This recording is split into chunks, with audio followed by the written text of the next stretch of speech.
Excuse me, good sir, have you ever heard about the word of our good Lord Max? Have you ever heard about Turnip28?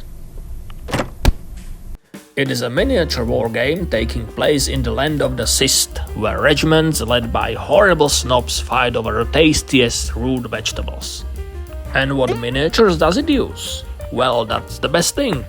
You can use any minis you want, although there are some 3D printable kits. Converting, kit bashing, scratch building, sculpting and even knitting your own minis is encouraged. So your army can have units of angry overgrown radishes and be led by Monkey Pope.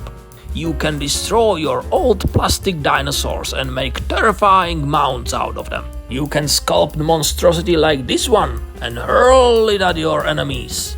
There are swineherds, there are snails, slightly bigger snails, and of course there is Todd.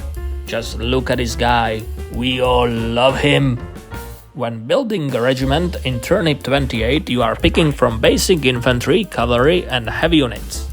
Plus, when you decide to play a specific faction or mercenary cult as they are called, you gain access to some special units, like rootlings, snail knights, swineherds, big elephant, and also many more. And also Todd. We love this guy. When I started Turnip28, I created my army to be used as multiple mercenary cults, depending on the special units used. It is also big enough to be split into 2 regiments to face against each other.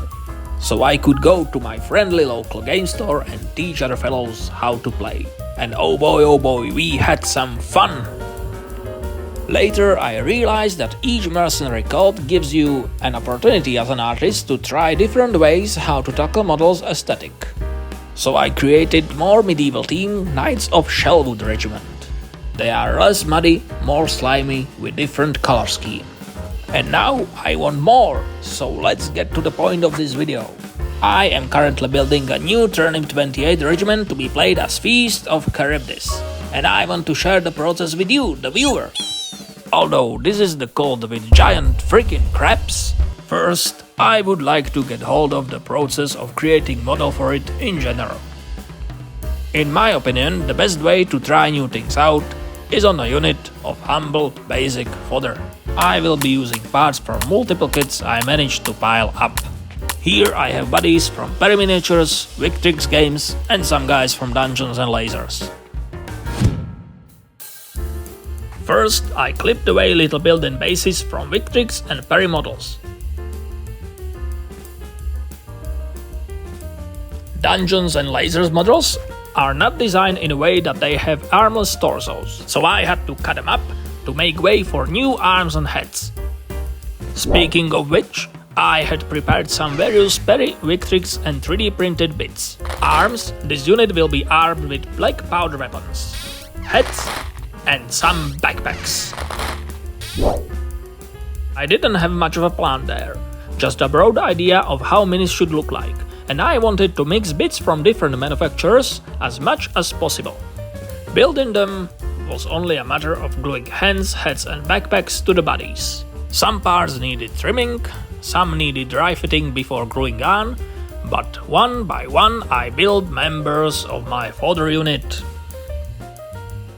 Most converting was done on this guy, he's gonna bear the unit's banner.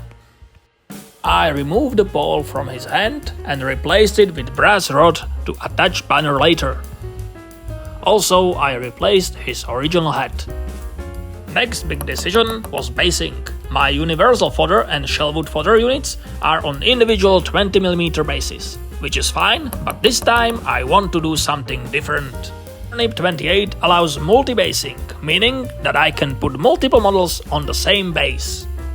I decided to split my dudes on 2 40mm bases with 3 models, 2 30mm bases with 2 models, and 2 20mm bases with 1 model. I glued some cork to the bases, glued the models on, and now is the time for some finishing touches. Where it was needed, I created some simple beaky visors with toothpicks and green stuff. I want units in this regiment shown as they are emerging from the swamp, to be fused with their surroundings in a way. Best way of achieving that look in this case would be using an old and simple trick of creating cloaks with paper towels dabbed in water and glue. I mixed some water with PVA glue and also some wood glue for extra strength and used a brush to shape the pieces of paper towel around the miniatures. I gave it a day to completely dry.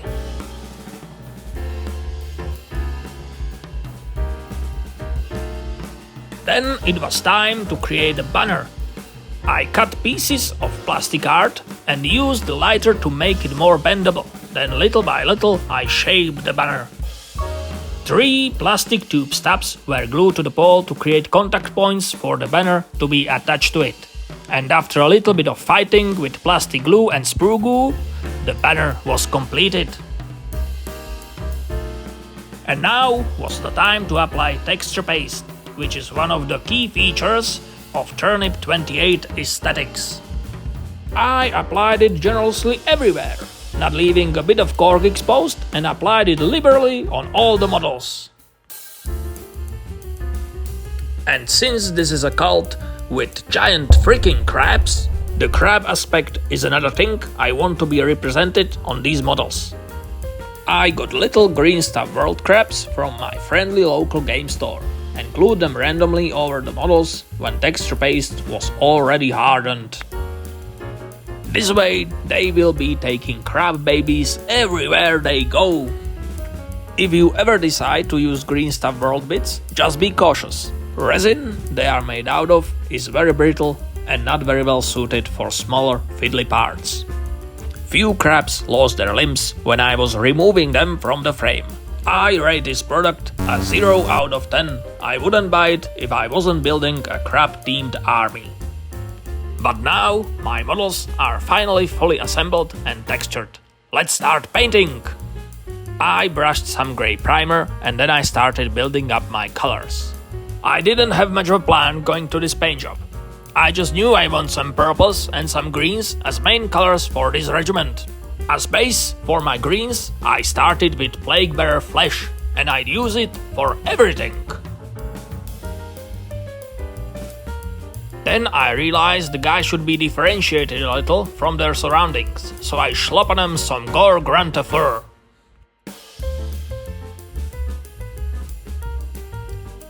Then I applied plate metal from Army Painter to everything metallic, parts of the muskets, bayonets, armor and helmets. Demonhead hide was used for various bits, but mainly for the crabs and the banner.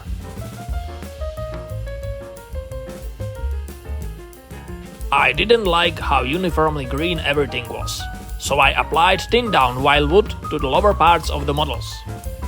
Then I applied a generous wash with Army Painter's Strong Tone. I decided this was the right time to throw some things on the banner.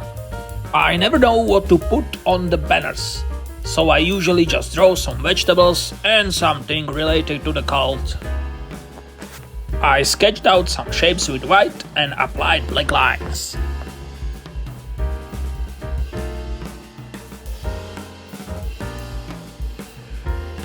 Then I realized that even after washing the models with Strong Tone, I wasn't quite happy with the contrast on them. So I dunked them in my homemade wash and left them to dry overnight.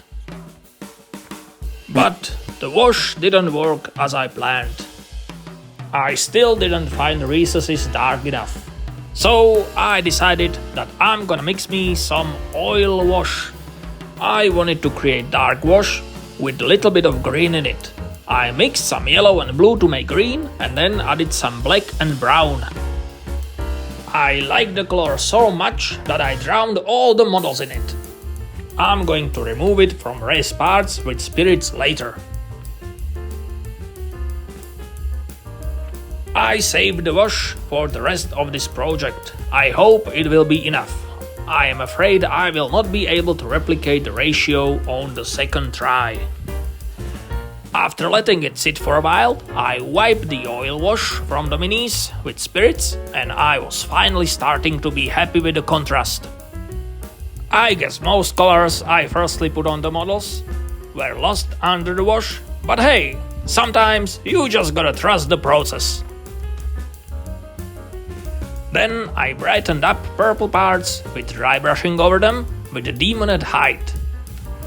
To push highlights a little further, I mixed a bit of white into it.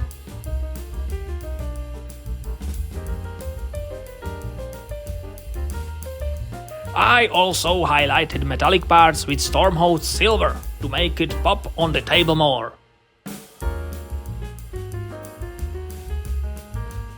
Then I tried some dirty down paints. The moss on the cloaks and rust on the metallic parts. So it doesn't pop on the table a little bit too much.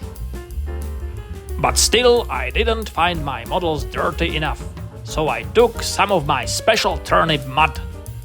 It is a mix of dark brown and green paint with gloss medium and Vallejo water effects, with some glue maybe. It dries glossy and looks nice on bases and textured surfaces of turnip minis. Considering paint job, my minis were done. But there was another key visual feature of Turnip28 that had to be added for the models to be truly finished. Tufts! Everyone is overgrown with roots and grasses in the world of Turnip28. I took wasteland tufts and glued them to the bodies, and swamp tufts on the bases and swampy cloaks. I also used some longer tufts for variety. Most of the tufts were too big for my liking, so I just cut a piece I needed. And now my fodder is finally done. They are one with the swamp, they are muddy, they are overgrown with roots and grasses, and they are taking little crab babies everywhere they go. Everything I had imagined them to be. With them, I had established all steps necessary to paint models for my Feast of Charybdis cult. So, in the next part, I will finish other models and maybe you will finally see some giant freaking crabs. Who knows? Just stay tuned for the next part.